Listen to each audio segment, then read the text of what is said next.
அப்பா ஒரு 4 rice mill வச்சுருந்தார். அந்த காலகட்டத்தில் வச்சுருந்தாங்க. 4 ரைஸ் மில்.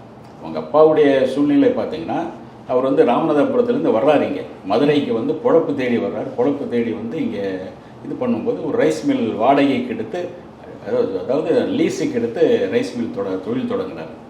முதல்ல மகனாக வந்து நாகராஜன் அவருடைய விஜயகாந்துடைய அண்ணன் பிறக்கிறார். அவருடைய பிறந்த ராசி அந்த லீஸுக்கு எடுத்த ரைஸ் மில் சொந்தமாக வாங்கக்கூடிய சூழ்நிலை உருவாகிறது. அவருடைய ராசி அப்படின்னு சொல்லி அந்த ரைஸ் மில்லுக்கு நாகராஜ் ரைஸ் மில் அப்படிங்கிறார். அதுக்கு பிறகு அவருடைய மனைவி இறந்துடுறாங்க. அவருக்கு விஜயகாந்துக்கு 2 மனைவிகள். அதில் முதல் மனைவிக்கு 4 பசங்க தான்.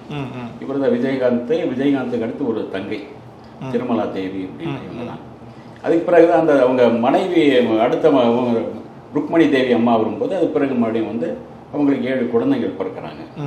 அவங்க பேரில் ஒரு ருக்மணி அம்மா பேரில் ஒரு ரைஸ் மில், இப்படி அவங்க முதல் மனைவி பேரில் ஒரு ரைஸ் மில், ஒரு 4 ரைஸ் மில் இருக்கும். இதில் இவர் ரைஸ் மில் ஒன்று பார்த்துக்குவார். இவருடைய பொறுப்பு தான்.